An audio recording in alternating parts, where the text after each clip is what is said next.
sama lovers drakor ya. Oh iya, lupa. Iya. Halo Drakor Lovers. Nah, kembali lagi bersama saya sebagai moderator kalian, WKA, dan narasumber kami, Saya Eva. Nah, mungkin hari ini kita akan membahas seperti yang waktu itu soal hubungan antara Korea Utara dan Korea Selatan. Tapi kita akan ke film-film yang rada lebih berat nih Bu, bukan romantic komedi lagi nih. Jadi hari ini kita akan membahas 2 film, yaitu JSA sama Back to Sun. Aspal kalau bahasa Ya, Inggrisnya. Aspal. Nah, untuk mungkin aku jelasin sedikit ya soal sinopsis dari JSA itu sendiri. Jadi JSA ini cerita antara 2 tentara dari Korea Utara dan 2 tentara dari Korea Selatan yang mereka ini sahabatan. Nah, tapi karena masalah-masalah politik di antara Korea Utara dan Korea Selatan, persahabatan mereka ini nggak bisa lanjut kayak gitu. Dan kalau mungkin dari Back to Sun-nya sendiri, Bu Eva bisa jelasin nih soal sinopsis. Kalau Back to Sun ini kan nama satu gunung ya yang ada di antara Korea Utara, Korea Selatan dan Cina sih sebetulnya. Dan dia gunung yang masih hidup yang kemungkinan bisa meletus. Jadi tahu kan kemarin Korea baru ada gempa, dan gempa itu konon ada pengaruhnya dari Back to Sun. Nah, Korea Selatan si direkturnya membayangkan kalau suatu saat nanti ada pecah gunung itu, siapa nih yang akan mencoba untuk bikin tindakan pencegahan supaya nggak terlalu banyak makan korban gitu. Nah, dari situlah kemudian dibuat drama ini, film ini yang gabungan antara Korea Utara, Korea Selatan. Jadi ada satu profesor yang dipanggil untuk memberikan, ada risetnya gitu ya, tentang gimana caranya untuk supaya gunung ini kalau meletusnya nggak terlalu parah gitu ya. Akhirnya ada 2 tentara, satu Korea Selatan yang mereka kerjasama gitu. Nah, mungkin kalau para penonton yang nggak tahu di sana, di luar sana, Korea itu waktu setelah Perang Dunia Kedua, mereka itu dipisah menjadi Korea Utara dan Korea Selatan.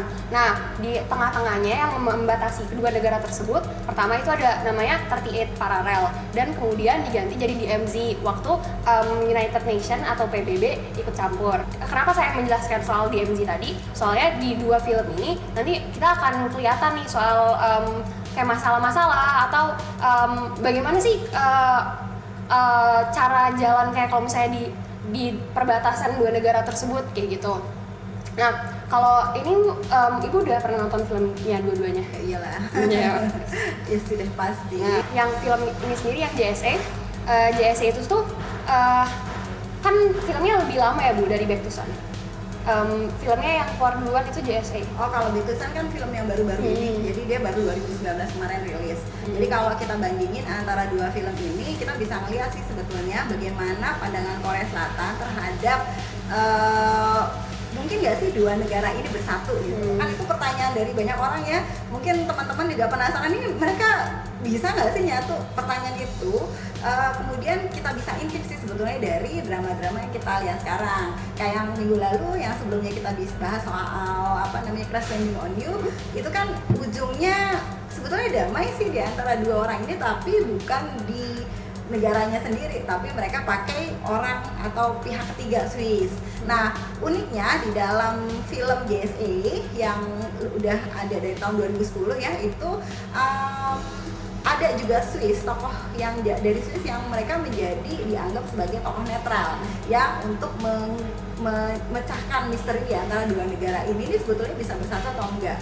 Nah, kalau kita bandingin ya antara film JSA dengan 2 film Aspal dan drama Crash Landing on You itu agak beda. Kenapa saya bilang beda? Kalau di dalam JSA itu kita ngelihat gimana sebetulnya hubungan kontak di antara 2 negara ini dilakukan secara diam-diam, nggak bilang-bilang. Jadi mereka bersahabat itu secara sembunyi-sembunyi, melewati garis yang tadi ya, garis 38 derajat itu di saat sudah malam, gelap, nggak ada yang tahu, terus mereka gabung. Ternyata hubungan personal itu mereka nggak ada masalah. Mereka walaupun tadinya ya salah satu di antara orang Korea Selatan itu kan ketakutan, wah gue bakal ditembak nggak nih, dia sampai, tapi ternyata mereka bisa bersahabat gitu. Dan walaupun akhirnya karena mereka ketangkap gitu ya bahwa mereka bersahabat dan mereka coba untuk melindungi dan akhirnya pura-pura saling tembak dan dua-duanya saling menutupi peristiwa itu. Jadi akhir dari cerita ini sih sebetulnya kayaknya nggak mungkin deh untuk bisa bersatu karena urusan politik yang ada di atas.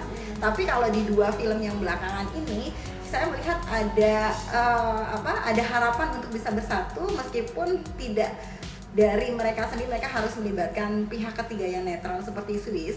Tapi dari cerita-cerita yang ada, mereka menunjukkan ada pandangan yang berbeda terhadap Korea Utara. Mereka melihat Korea Utara dengan cara lebih baik, dan malah di film yang Ashfall itu yang tokoh dibilang sebagai pahlawannya itu ya malah dari Korea Utara yang dia mengorbankan dirinya dengan bawa alat yang bikin meledak, dia turun ke bawah naik pakai lift yang ke bawah, terus kemudian dia yang jadi kayak pahlawan. Nah di Korea Selatan lucunya sih kalau netizen itu banyak yang apa sih kok pahlawannya dari Korea Utara bla bla bla gitu. Tapi kalau saya sih ngelihatnya karena ini ada hubungannya dengan presiden sekarang dari Korea Selatan yang memang ada hubungannya dengan Korea Utara. Dia ada darah Korea Utara yang dia punya misi untuk perdamaian. Buat apa sih yang namanya perang, kayaknya nggak perlu lagi gitu. Jadi kita juga sama orang Indonesia ya, kita dari banyak suku bangsa yang berbeda, ya nggak usah lah kita lihat yang berbeda-bedanya gitu, tapi bersatu gitu. Korea Utara yang pisah jelas saja ada upaya dari pemerintah buat menyatukan mereka kembali gitu. Kalau misalnya ini yang di film JSA kan waktu mereka ketangkep nih, ternyata mereka bersahabat, habis mereka diinterogasi. Waktu diinterogasi itu kan mereka ngasihnya statement yang beda-beda gitu. Yang tadi Ibu udah jelasin itu kenapa sih Bu mereka harus memberikan statement yang berbeda seperti itu? Karena ada upaya untuk melindungi temannya. Jadi kan mereka bersahabat. Yang di Korea Selatan nggak mau temennya yang di Korea Utara dapat hukuman. Jadinya dia menyatakan kalau yang salah gue. Udah saya aja yang dihukum, jangan dia nggak tahu apa-apa, dia nggak salah gitu. Yang di Korea Utara juga sama begitu, enggak yang salah saya bukan dia yang ini gitu. Jadi sebetulnya karena dua-duanya insist bahwa yang salahnya pihaknya masing-masing, maka muncullah dua laporan yang beda gitu. Korea Utara bilangnya yang salah Korsel, yang Korut gitu, yang Korea Selatan bilang yang salah Korea Selatan gitu. Nah ini sebetulnya apa? Kenapa begitu? Karena ya mereka sebetulnya saling bersahabat gitu. Dan kalau sudah ada tingkat kepercayaan gitu bahwa yakin kamu adalah sahabat saya, maka ada upaya untuk saling melindungi gitu. Kalau menurut saya nih yang waktu di karakter yang tentara dari Korea Selatannya, kayak statement dia tuh seakan-akan masih rada gimana ya, kayak dari interogasi tersebut kayak dia tuh seakan-akan masih membantu Korea Utaranya lebih banyak gitu Bu. Itu mungkin ada hubungannya nggak dengan kayak sistem kayak militer di Korea Utara dan Korea Selatan Karena kan itu lagi-lagi seperti yang saya bilang tadi, itu ada upaya untuk melindungi gitu ya mereka supaya nggak dapat hukuman yang lebih gitu. Dan kalau di Korea Utara kan itu sangat keras sekali kalau ada ketahuan mereka punya hubungan dengan Korea Selatan gitu. Ingat kalau di Korea Selatan dulu sampai tahun 80-an ada larangan untuk mengkaji hal-hal yang terkait Korea Utara gitu kan ya, sampai penulis pun nggak boleh. Tapi setelah 80-an kan peraturan itu dicabut. Dan isu tentang unifikasi sebetulnya bukan cuma di Korea Selatan, di Korea Utara di novel-novelnya udah banyak dari tahun 88, 90-an awal lah gitu ya. Di Korea Selatan juga sebetulnya ada keinginan untuk mengkaji ini penyebab Korea Utara sama Selatan perang itu apa sih? Kalau dulu kan di awal tahun 50-60 saling nyalahin. Oh yang salah Korut ya, tapi makin kesini mereka coba lihat fakta ini sebetulnya apa sih, yang masalahnya apa, yang ujungnya adalah ideologi. Jadi bukan soal personnya, tetapi ideologi lah yang menjadi orang berubah. Kan belakangan ini yang bisa dilihat mungkin dari yang mereka ngirim delegasi bareng atau film-film Korea yang mulai merujuk ke reunifikasi. Menurut Ibu sendiri, Korea Utara, Korea Selatan itu tuh mungkin gak sih untuk kembali jadi satu kayak semenanjung Korea lagi? Kalau dari keinginan dari Korea Selatan saya rasa ada. Dari Korea Utara kalau dari rakyat di bawahnya pasti ada. Meskipun dari elit kayak Kim Jong Un kita nggak tahu ya, dia kadang iya, kadang enggak nyari yang mungkin untung buat dianya gitu. Cuma saya ngeliat yang di luar dari Korea Utara ini yang justru yang agak berat. Kenapa? Karena punya kepentingan terhadap itu. Bayangin nih, Korea Selatan kan udah luar biasa banget ya, dia teknologinya oke gitu, terus orang-orangnya fight, ekonominya bagus. Korea Utara punya teknologi nuklir. Kalau bersatu jadi negara apa itu? Wah, keren banget gitu kan, pasti bakal jadi negara adidaya, super power gitu. Dan saya rasa, saya nggak yakin sih kalau misalnya Amerika atau Rusia atau Cina ngasih izin, karena kan ini lagi-lagi persaingan Amerika sama Cina juga ada di situ sih gitu. Mungkin aja sih mungkin kalaupun mau ya, seandainya Korea Utara Korea Selatan mau pisah, ya jangan hanya bergantung pada dua negara ini, mungkin dengan negara yang lain yang kayak Indonesia misalnya ya, yang tidak pro gitu ya, non-blok ya, tidak ke kanan tidak ke kiri, yang mendahulukan ke peace gitu ya, perdamaian, mungkin bisa gitu. Jadi nggak hanya kedua negara itu aja. Kalau misalnya di ini Bu, kan Korea Utara Korea Selatan itu kesenjangan ekonomi terutama itu kan lumayan jauh tuh ya Bu.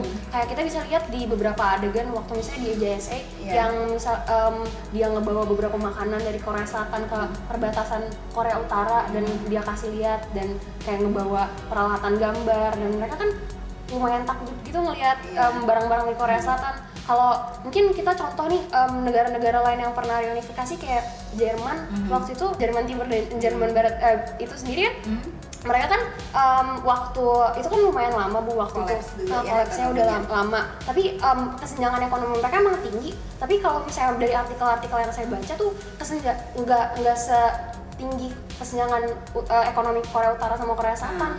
Itu kalau misalnya menurut Ibu, kalau dengan faktor-faktor ekonomi dan faktor sosial Korea Utara yang sangat terbelakang, apakah masih? Kalau secara ekonomi pasti nanti ada pakar ekonomi yang bisa bilang ya, tapi ketakutan akan terjadi seperti di Jerman itu ada. Orang Korea Selatan terutama anak mudanya, ngapain lah nanti kita jadi susah, jadi kayak di Jerman gitu. Tapi kalau dari sosial, kalau kita lihat nih di dalam radio itu ada di KBS, itu namanya Hanminchuk Bangsong. Itu isinya apa? Tentang Korea Utara. Jadi upaya secara sosial itu sudah mulai ada dilakukan. Misalnya, kalau di Korea Utara bahasanya begini gitu, kalau di Korea Selatan begini, ini bedanya apa gitu. Dan pernikahan misalnya yang jadi tokoh di dalam ceritanya itu, satunya pasti suaminya kalau nggak Korea Utara, Korea Selatan. Jadi pernikahan dua negara ini, gimana mereka kalau di Korea Selatan begini adanya, di Korea Utara bahasanya begini soal makanan. Terus orang-orang Korea Utara yang ke Korea Selatan juga diwawancara apa harapannya dia dan segala macam. Dan di Korea Selatan sih saya rasa upaya untuk menyatukan itu cukup tinggi sih gitu. Makanya sekarang kan makin banyak orang Korea Utara yang lari dan berani bilang, saya adalah orang dari Korea Utara yang lari ke Korea Selatan gitu. Dan harapannya dia supaya ya bisa bersatu lah, bisa ketemu lagi gitu. Kalau tadi kan udah banyak nih soal JSA kayak gitu. Kalau misalnya dari Baek Tusan sendiri, tadi kan Ibu bilang kalau misalnya rakyat Korea Selatan banyak yang protes soalnya film di Baek Tusan itu tuh seakan-akan kayak Korea Utara yang kayak memperaksarai semuanya kayak gitu. Kayak menurut Ibu tuh kalau Prakasa enggak ya? Kalau Prakasa dari Korea Selatan jelas gitu. Karena kan yang bawa teknologinya dari profesornya dari Korea Selatan. Tapi yang kemudian eksekusinya itu dari Korea Utara, yang dia bawa alat untuk bomnya itu dan dia mengorbankan dirinya. Ya itu sih yang jadi protes dari Korea Selatan.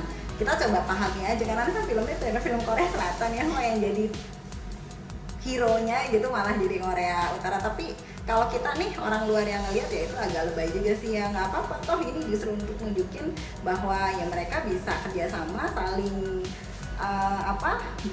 bahu-membahu dan sampai ke satu tujuan, supaya hal yang lebih buruk, misalnya kalau meletus itu si gunung, nggak akan jadi lebih parah akibatnya gitu.